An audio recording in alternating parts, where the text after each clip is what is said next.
Voilà, océan, mer, détroit, cap et isthme. Mettons-nous dès à présent d'accord sur les définitions. Mer et océan, vaste étendue d'eau salée. La différence fondamentale entre les deux, c'est le fait que un océan tourne un continent tandis qu'une mer est inscrite dans un continent. Deux autres différences, l'océan est plus étendu et plus profond que la mer, en général du moins. Le golfe, partie de mer avancée dans les terres. Détroit, bras de mer resserré entre deux terres. Cap, pointe de terre qui s'avance dans la mer. Et isthme, bande de terre étroite située entre deux mers et qui réunit deux terres. Alors, outre le vocabulaire, vous devez être capable évidemment de replacer différents exemples concrets sur une carte.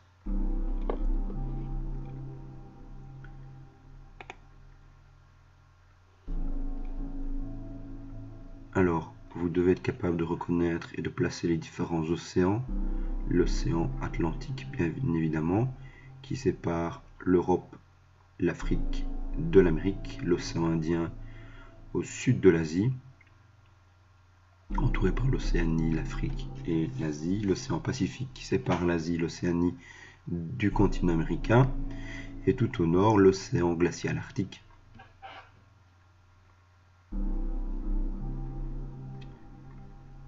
Outre ces 4 océans, et il n'y en a pas d'autres, vous devez connaître un certain nombre de mers, pas toutes évidemment, la mer du Nord, qui est géographiquement la plus proche de chez nous, qui borde notre littoral, la Manche, alors qui ne figure pas sur la carte, sur votre carte, vous devez la rajouter comme moi je le fais actuellement.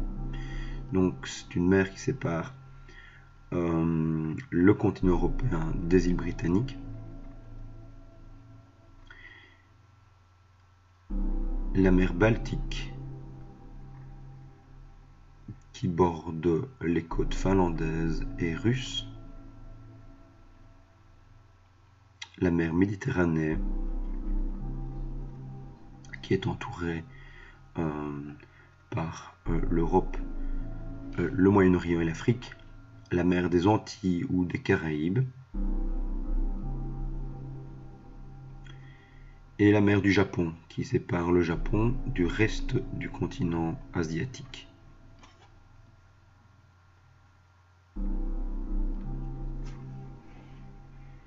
Alors en ce qui concerne les golfes, donc c'est une avancée de la mer dans la terre, donc le golfe Persique au Moyen-Orient.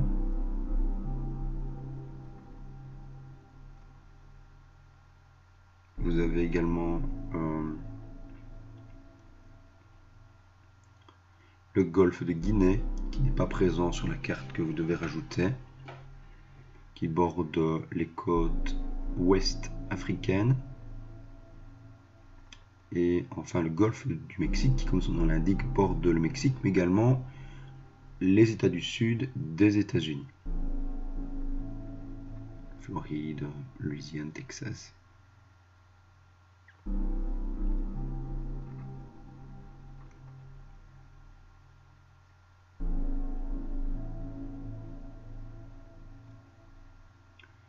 Alors le détroit de Gibraltar qui est mis en évidence ici en rouge, donc très étroit,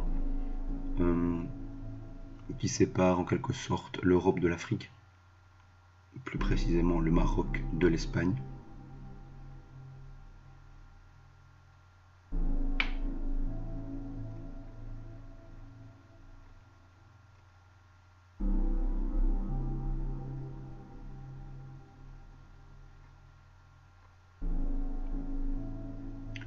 Alors le détroit de Bering, donc qui sépare lui l'Asie du continent américain. Alors je vais proposer une carte plus précise. Vous voyez, c'est ce qui est ici entouré en rouge. Donc vu que la Terre est ronde, comme vous le savez bien évidemment, l'Asie et l'Amérique sont deux continents très proches, séparés donc par ce fameux détroit.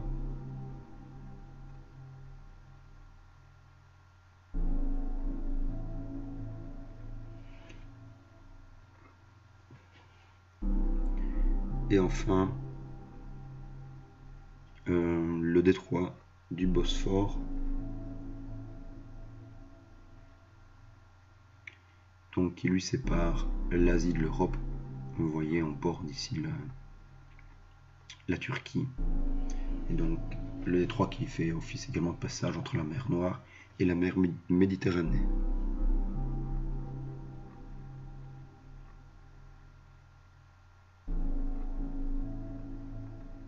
Alors les caps.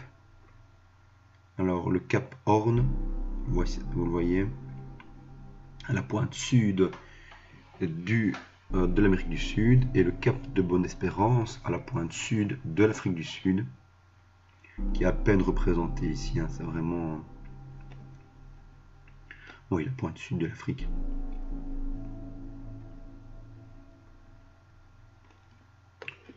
Donc on était un peu vite ici, je reviens en arrière. On va tâcher de retrouver le bon endroit. Voilà les isthmes, donc des bandes de terre qui relient deux terres plus importantes. Donc l'isthme qui est entouré ici, l'isthme de Suez, reliant l'Afrique au Moyen-Orient, qui est traversé aujourd'hui par un canal, le canal du même nom, le canal de Suez, qui permet de relier la mer Rouge à la mer Méditerranée. L'isthme est tout à fait naturel, hein, tandis que le canal, évidemment, est une création de l'homme. Même phénomène ici en Amérique centrale, l'isthme de Panama, qui relie l'Amérique du Nord à l'Amérique du Sud, bande étroite de terre, et qui est traversée, lui aussi, elle aussi, pardon, par un canal, toujours du même nom, le canal de Panama. Voilà, qui permet donc de relier la mer des Caraïbes à l'océan Pacifique. Ce sont évidemment des points toujours stratégiques, bien entendu.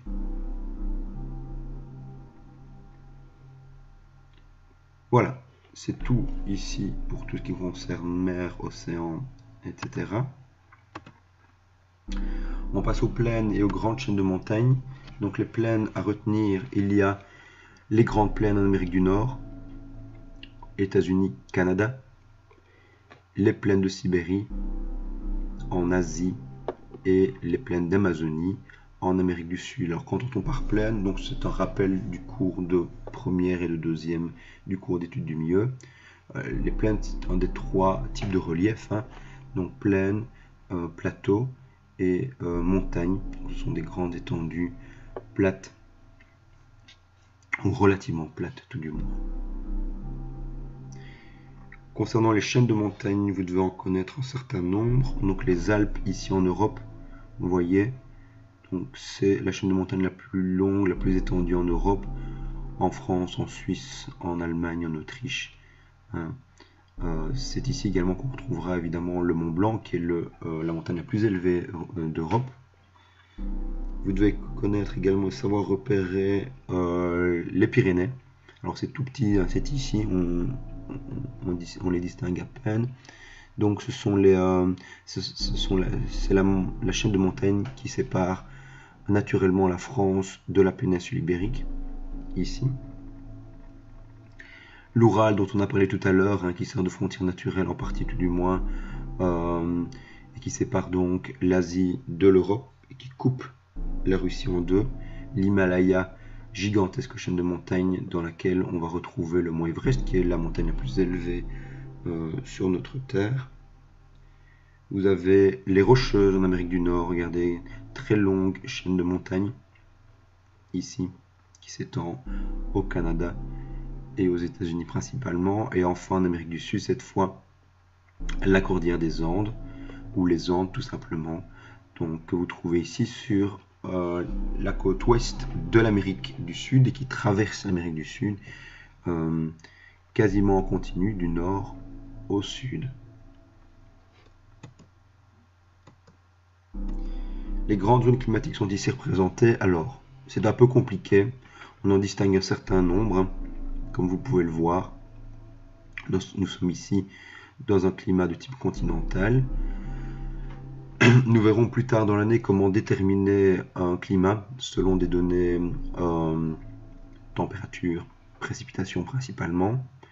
Je ne vous demande pas de pouvoir distinguer sur une carte vierge les différents types de climats. Vous voyez, les frontières sont vraiment peu précises et c'est trop complexe à retenir de toute façon.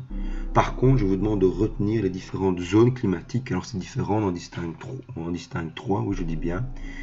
Les zones climatiques polaires, ici au-delà du cercle polaire arctique et en deçà du cercle polaire antarctique. Donc vous avez appris en deuxième et vous avez eu d'ailleurs un rappel ici en troisième sur comment repérer les parallèles particuliers, à savoir l'équateur, les tropiques ici du Cancer et du Capricorne, mais également les deux cercles polaires, Antarctique au nord et Antarctique au sud. Ce sont ces parallèles particuliers qui permettent de délimiter les zones climatiques, donc les zones polaires dont on vient de parler. Ensuite, les zones tempérées, donc qui sont situées entre, pour le nord, pour l'hémisphère nord, entre le tropique du Cancer et le cercle polaire arctique, tandis que la zone tempérée dans l'hémisphère sud se situe entre le tropique du Capricorne et le cercle polaire antarctique. Donc c'est toute cette zone-ci. Enfin, la troisième zone, c'est la zone intertropicale que vous trouvez de part et d'autre de l'équateur et dont la limite au nord est le tropique du Cancer et la limite au sud est le tropique du Capricorne. Donc voilà, les trois zones climatiques à retenir, et pour ce faire, vous devez être capable de replacer le plus justement, le plus précisément possible les parallèles particuliers. Les grandes métropoles et les grands pays du monde. Donc, on va commencer par les différents pays à retenir, à savoir, alors on va procéder par un continent. Donc, en Amérique, le Canada, gigantesque pays, les États-Unis, forcément, le Mexique, grand pays d'Amérique latine, et le Brésil, ici, qui est le plus grand pays en surface de l'Amérique du Sud. Vous devez être capable également de repérer sur une carte un certain nombre de pays en Afrique. En fait, quand je dis un certain nombre, deux seulement. L'Égypte, ici, qui est déjà repéré en jaune. Donc l'Égypte, vous vous souvenez, qui fait partie du Moyen-Orient. Et le Congo, ici. Alors RDC, République démocratique du Congo, vous n'incluez pas ici la République du Congo, qui se trouve ici. Vous contentez de ce grand pays, gigantesque pays africain, la République du Congo, qui a été à un moment donné dans son histoire une colonie de notre propre pays. En Asie, la Russie, et vous vous souvenez également la Russie qui s'étale sur deux continents, l'Europe et l'Asie. La Chine, grand pays, pays le plus peuplé au monde, 1,6 milliard d'habitants, c'est énorme. Le Japon, ici. L'Indonésie, alors l'Indonésie, ça consiste en une série d'îles plus ou moins grandes. Cette partie ici fait partie de l'Océanie, tandis que le reste fait partie de l'Asie. Et l'Australie, le plus grand représentant de l'Océanie. En ce qui concerne les villes, alors Mexico, oui je dis bien, qui est repéré ici. Sao Paulo, ici au Brésil. Vous y ajoutez Rio de Janeiro, que vous allez ajouter vous-même et repérer vous-même, puisque la ville ne figure pas sur la carte que vous avez sous les yeux. Alors, Los Angeles, ici, et New York, pour le continent américain. En Afrique, le Caire, capitale de l'Égypte. Et c'est tout pour l'Afrique. La Russie, en Inde, Bombay et Calcutta. Shanghai, Beijing ou Pékin. Alors je vérifie ma liste. Ah oui, vous devez rajouter également Séoul en Corée du Sud, quelque part ici. Vous devez à nouveau repérer vous-même la ville. Et alors Tokyo, enfin, qui est la plus grande agglomération au monde, qui compte plus de 36 millions d'habitants.